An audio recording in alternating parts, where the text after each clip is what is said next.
Hello and welcome to 20 Lore Pro. I'm one of your announcers today, SirAshtown, and join with me today is Clara. How are you doing today, Clara? I'm doing amazing. Thank you for inviting me. Yeah, we're glad to have you here, and you are qualified for the NA Continentals. So we'll see you here in, I guess, a little under 2 weeks, right? I can't wait for it. It will be really exciting. Yeah, I know so many people in the community are really looking forward to this event and are theory crafting, deck building, brewing, trying to figure out the best way to build a deck that is fresh but also matches their playstyle. And we're kind of here today watching Charlie's Collectible Show's Lorcana 10K with a well-known Ruby Amethyst player in the form of Kindle, aka Noimnot. He was voted by you, the community, over at the 20 Lore Pro Discord as the 20 Lore Pro Community Pro, meaning that every single round of his Charlie's Collectible Show journey was recorded for our viewing pleasure after the tournament. And so we are here watching all of his gameplay, giving commentary, seeing all the ins and outs of how he pilots Ruby Amethyst, and just really glad to be here today as we watch this tournament.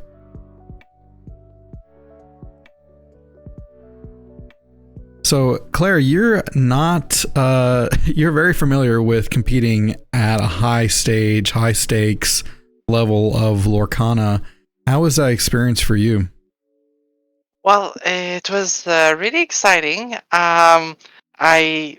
It was a goal for me to perform in the top cut in the DLC. That was my objective of 2024, and I practiced a lot for this. And also, I went to Toronto first, did like in the 200 first places. That was okay, but it really put the fire in the machine to perform even better, which I did at DLC Las Vegas. So it was increasingly exciting, stressful, nerve-wracking, but full of joy at the same time. It's a really hard feeling to explain when it happens in high competitive stakes. Yeah, I think it's incredibly impressive when you not only compile your deck so well that you make it to the top, but then also you're competing at a stage where you're either on camera or you're competing against and playing against well-known players.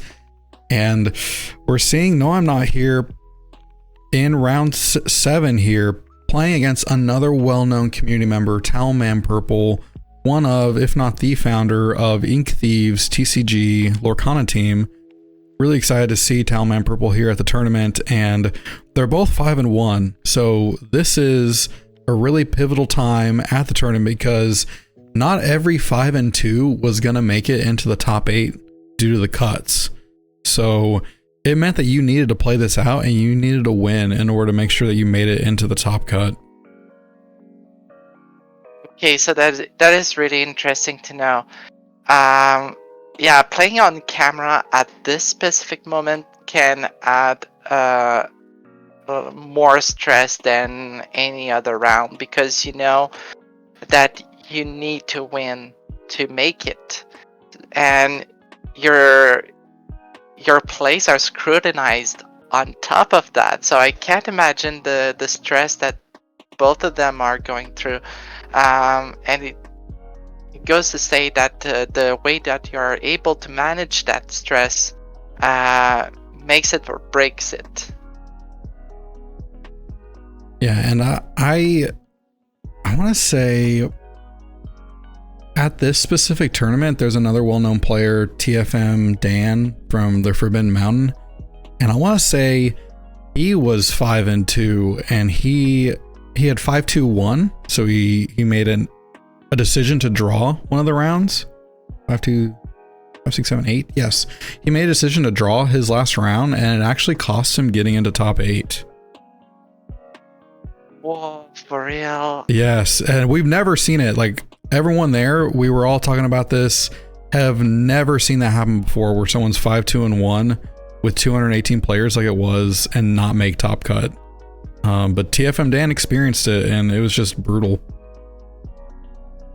Yeah, you gotta be careful with the mats, with the bubble and stuff when you're considering drawing. You gotta check and double check. Yeah, missing that sweet spot is brutal. I feel for TFM Dan, seriously. Yeah, that's why when in doubt, either play or ask someone you really trust and know is going to know the math, because you do not want to get caught like that and not get into the bubble due to not having played the round. Because I'm sure Dan would have played out that last round if he wasn't 100% sure. Yeah, like having 6 wins is definitely like, yeah, and sure, no problem. Just let 6 wins on round 7 is like draw.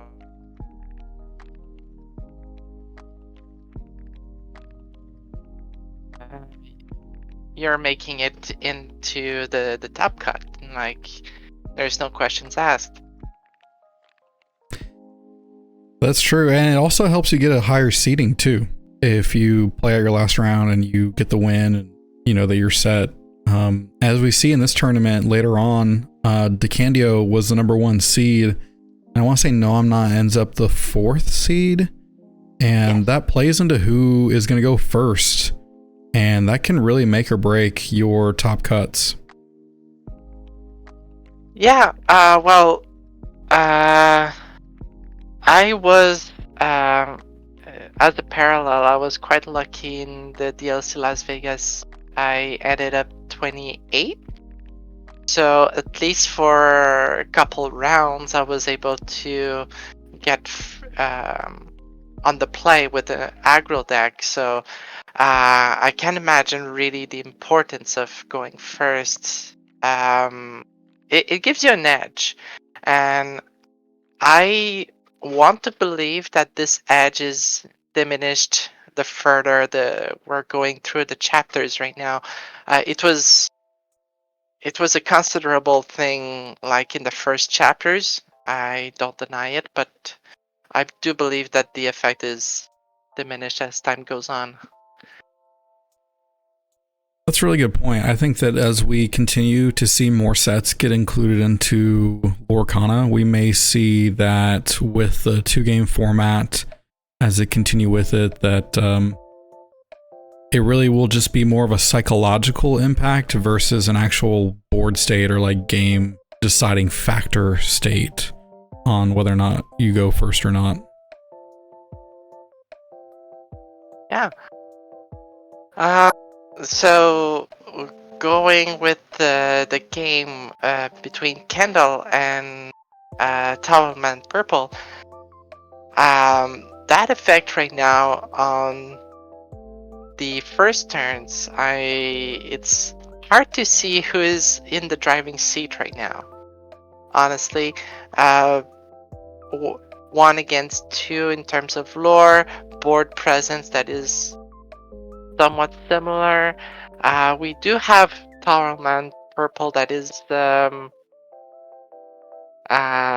in the lead in terms of board presence a little bit. Probably that Rapunzel helped in terms of card draw. That I find interesting. Yeah, that was, I mean, that was a great line right there where he got to use his 1/4 Ursula to challenge and banish the Sisu, and then was able to draw 3 cards off of Rapunzel, healing it all the way. That's a great trade, great drawing. And that's a really strong play right there from Talman. And yeah, that is one of the strong lines of the Amber Steel deck with the Cinderella, Ursula, singing lines. You can sing a lot of songs at 3 and 4 with those characters, and the subsequent play of Rapunzel is just icing on the cake. Yeah, that's I've talked to several players, DeCandio being one of them, and then another deck tech or strategy video that I did with Remy Fautier, where he talked about how Rapunzel is like one of the strongest cards in the game alongside Whole New World, but just being able to heal a character and draw, I mean, such a great ability. Yeah, definitely. And she's there since chapter 1 and hasn't lost any team since then. Like, even like the color amber in itself is not so strong right now. Is not, well, I would say is not favored because of how the meta has been constructed so far. Except for Amber Steel, the other decks, including Amber, have some difficulties, some redefining process to go through. But Rapunzel, as soon as you put her in any Amber deck, she does what she does, and she does it beautifully. Yeah, she is definitely, like you were saying, Clara, since set 1, been a great card, and is one of the main reasons I think that Amber is so viable, especially with the Steel Song variants with the singers, like you said, Ursula and Cinderella. But goodness, this board state here, we saw Towelman last turn. He's got a board full of great singers, just like we're talking about. He's able to play down a Pete with Noimnot being now on 7 ink, or having the ability to have 7 ink, and prevents that Be Prepared to come down from Noimnot's side. So now he has to commit characters to the board. And I mean, that Be Prepared is going to come. And if he doesn't have it, well, there's a Pluto here to protect those singers. Yeah, there's a debate here on whether you should commit to the board, especially if there's a risk of Be Prepared. Right now, the characters that quested for 5. So 5 more would have put TOWELMANPURPLE at 16. 16 is the sweet spot when you want to keep pressuring your opponent, and it would have triggered the Be Prepared no matter what. So I don't believe that the Pluto played was really necessary, but added like the emergency of using that Be Prepared. Yeah, I definitely agree with that. Then in that case, there's already so many cards in Noimnot's hand. He had already drawn, or had the ability to draw twice, because he drew with the Genie and the Chernobog's followers. So you know he's had the ability to look through several cards already up to this point. And you play out another character, it just gets Be Prepared. And then the following turn, he played out one character that was easily Lady Tremaine. It's a one-of in Kindle's deck, but gosh, just to leave out one character can be brutal, because it can easily get taken out just like that. Yeah, like post Be Prepared, the Lady Tremaine is really brutal. She really snuffs out any recovery that is single character based. Yeah, Lady Tremaine is, I mean, it's great at 6 too, and the fact that the following turn when you play Be Prepared, if you're able to play her, you could even recur her with cards like Snake, and you can protect it so that way you can play it again the next turn if your opponent doesn't have double characters to play out, like Towelman has been able to do right here with the Pete and the Calhoun. Ooh, talking about a nightmare, a recurring Lady Tremaine on board. I can't imagine that, seriously. Towelman is in a tricky spot here because he has both these characters, which is going to get him up to 13, but only one card in hand. It is a Pete, but goodness, you almost wish it was a Doc. Yeah, I would have considered. I don't know. I would have considered the line of challenging with both, finishing with Kaloon. I would still gain 2 lore, but removing that Lady Tremaine from the board, especially for that reason. Yep. Now Especially for that reason. That's so susceptible to that bell, moving that 3 damage over. Exactly. Ruby Amethyst really favors 1 or 2 bell right now, and we have to keep that in mind. Any Amethyst deck is probably running 1 to 2 bell Mystic, so gotta keep that in mind. Especially with 4 willpower characters, it gets to a dangerous game. Well, I think that Ruby Amethyst and other decks like it have tried to figure out ways to kind of work around Pete.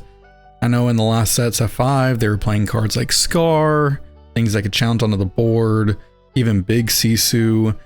And we see in Kindle's list kind of that acknowledgement of the power of Pete. We see the Late Tremaines, the Medusas, the Big Sisu, and then even like Maui's Fishhook that can power up some of your other characters. It almost says, like, I understand that Pete is a problem, but I have cards now that I don't have to worry about your Pete's as much. An interesting thing I see from TOWELMANPURPLE is still being able to quest further, but I think that Kendall is on purpose letting him do so, just because he can control him in other ways.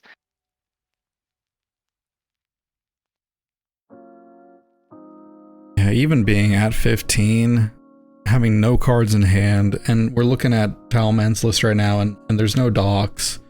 So he doesn't have a way to draw several cards in a turn outside of Rapunzel. If he's able to utilize his characters on board to challenge in to TOWELMANPURPLE's characters, it just means he's got that many more answers when he needs them. And here's game 1. Yeah. With a Pete on board and 3 or more strength characters on the other side exerted, there was no way, simply put. Unfortunately for TOWELMANPURPLE, there was no line here. Well, looking at his list, oh my goodness, he's got 4 of those huge Gontus with 4 Kitas and 4 Plutos. So it almost feels like he's trying to get the early game recursion with the Daisies, the Piglets, Mr. Smees, and then trying to clean up to get the rest of the lore that he needs in the form of Calhouns and then these turn 5 or later Gontus. Oh yeah, it's really. I believe the strategy TOWELMANPURPLE is really to be aggressive on questing and get to that sweet spot of 15 to 17 for this deck to really pressure your opponent with any drops that you're making. However, one of the risks that you are that you have with this setup is ways to recover are limited. Except Rapunzel and Let the Storm Rage On, you have no card draw. Simple as that. And I was talking about this earlier in some of the previous rounds where Noimnot was playing against other Amber Steel lists, that we're seeing some variations in list between what DeCandio has made from this tournament, kind of infamous in the form of Diggy Diggy Hole, and the Amber Steel variant with Steel Song. And it kind of goes, I think, almost to playstyle what you tend to like, but also to exactly what you're saying, Clara, the the variability in the sense that you try to want to have more draws, more outs. And so trying to have cards like Doc, a little bit of extra oomph in your Amber Steel list to try to draw more. It just depends on how many you want to play. It's going to take away from other cards in your list for the strategy. Exactly. It is a fine balance between, like, Doc. For Doc, if we think about it, if you have a Doc in hand, you want to play last to draw that 2 cards without discarding any card. What that means is you need to have a lower curve, and lower curve means probably low to mid impact characters. So you need to have like a large board to build on that. So your strategy kind of revolves around weenie characters that are able to recur themselves, and then we think about Lilo going in, and that really builds up by itself. What we see normally for Amber Steel is really like a build with songs, with a more mid-range kind of play that you are able to utilize. So that is really interesting. It really depends on the cards that you are using and what it means for the whole strategy of the deck. Well, we're here in game 2 of round 7 here with Noimnot piloting his Ruby Amethyst list versus TOWELMANPURPLE with his Amber Steel song mid-range, kind of like you're talking about, Clara. And he had a great, I think, the exact turn 1, turn 2 plays you want to see in this type of a list, where you had your turn 1 Cinderella into Let the Storm Rage on Noimnot's Broom, and then is able to follow it up with a Calhoun, which is an amazing challenger for Amber Steel.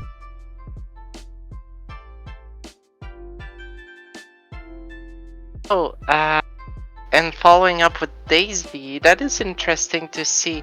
So the setup of Cinderella Calhoun really chokes up any characters at the beginning of the game, but then further follow-ups could include potentially a Pluto, allowing you to just quest freely with your characters. And you could set up potentially a heal later on. So that is really interesting. I would keep up a Rapunzel if I had any in that case. Yeah, that's a really great call out, as we just saw the Pluto. He had to ink one, but he was able to play the other. Now he's going to be able to quest pretty well. I mean, there is this 4/3 goat on the board. Great challenger, especially into this 1/5 Pluto, but isn't enough in the sense that Pluto, when it's not damaged, gets that +4. Really strong character. Yeah, I don't believe it's enough to code here, because if TOWELMANPURPLE quests with everything, oh yeah, it's out of the question. There's TOWELMANPURPLE is free to go, free to quest to the horizon. Now maybe a follow-up Maui into the Pluto, but even then, it'd be brutal if he had another one. Well, Maui, it's fine for removing the Pluto, but it is 5 ink just to remove a 5/5 bodyguard. So not necessarily threatening for the whole board in itself. I believe that that Candle has to wait for that suite be prepared, and that is a dangerous game to do. Yeah, this is tough, just like you're saying. Oh, there's a Shift Sisu singing. Be prepared. Wow. Oh my gosh. Okay, that line of play is really interesting. Why would you want to do this? And I think I know why. Probably TOWELMANPURPLE would be reasonably expecting a be prepared on 7 and not on 6. So playing that Pete just before Kendall's turn 7 would have made sense, like 95% of the time. So Kendall, being like mastermind beyond this, knows that he needs to pull off this Shift Sisu singing, be prepared to control the board. It was like his only chance. Yeah, I mean, not only his only chance, I think that, I mean, now that Talman has no cards in hand, that may be the turning point of this entire game. Definitely. I wouldn't want to quest with Daisy, not giving any more advantage to my opponent. And we see Strength of Raging Fire in TOWELMANPURPLE hand. So that is that was a huge blow, seriously, that be prepared on turn 6. Yeah, gosh, I wasn't even thinking about that line, but that is, I mean, the exact case scenario that he needed was, like you were saying, Clara, he needed to be prepared, and he found a line to get there even earlier. Yeah, that Shift 6 Legendary Sisu is more dangerous than we can think about it, and really experienced competitive player really think about those things, those lines of play that happen maybe 1% of the time. Yeah, and I mean, not only that, but like you were saying, 1% of the time, he only has one copy of Shift Sisu in his deck. So the odds of you having that lineup, incredible. Yeah, it's like having 3 cards. Yeah, the success rate for this is really low. Like, having seen something like 16 to 20 cards with Ruby Amethyst by the time of turn 6 with the card draw and everything. Getting that line of play is exceptional. Yeah, this is, I think that line got him the game here, and he's at 17 already to Talman's 12. I think that's the match. There's a handshake, and I mean, that was incredible to watch. So, yeah, considering when that be prepared could happen, even in the less reasonable scenarios, yeah, I don't know if TOWELMANPURPLE had a Pete in his hand or not, but it's there's 2 lines of thinking here. Either the players have something, maybe not the more optimal plays in their hand, or they could have always the most optimal play in their hand. And depending on which way you're thinking about it, it could shape how you play your games. Yeah, that's, I think if he did have a Pete, one, if I was in his shoes, I don't even know if I would have played it with him being at 5 ink, like thinking about that line. But 2, I mean, if he did have it to protect everything on the board, he would have had the ability to quest out, had the Pluto still, would have guaranteed the extra lore on the board, it gotten him that much further. So that may have been the smartest line, was to play a Pete to protect you, knowing you're going to get at least up to 17 or even higher, and then you just got to play two 2 characters that can quest for 2, even if Kindle does beat prepare, and then you're able to win the game after that. That's really something that's tough to know in the moment, but now that we get to watch it in hindsight, that we can now add to our repertoire as we're strategizing and playing in the future. Yeah, that is a good thing to say. Like, in the moment, I would have probably done like just that, not playing a Pete if I had any, because I would say like, oh yeah, on turn 6, it's probably the best time to pull a Pete. That's for sure. That is the most optimal way of thinking, and that can be reverse engineered. Yeah, we expect kind of that line of play from Ruby Sapphire, because we see them shift Sisu all the time, but we do not see shift Sisu all the time from Ruby Amethyst. So that that line of play, I mean, is just incredible. And congratulations to Kindle, aka Noimnot, here in round 7, taking the win over TOWELMANPURPLE. We are here at Charlie's Collectible Show for the Lorcana 10K, watching our 20 Lore Pro Community Pro, as chosen by you, the community, at 20 Lore Pro's Discord. If you're not a member, there's the QR code in the bottom right now. You could head on over to 20 Lore Pro's Discord, where we have almost 6,000 members in the Discord.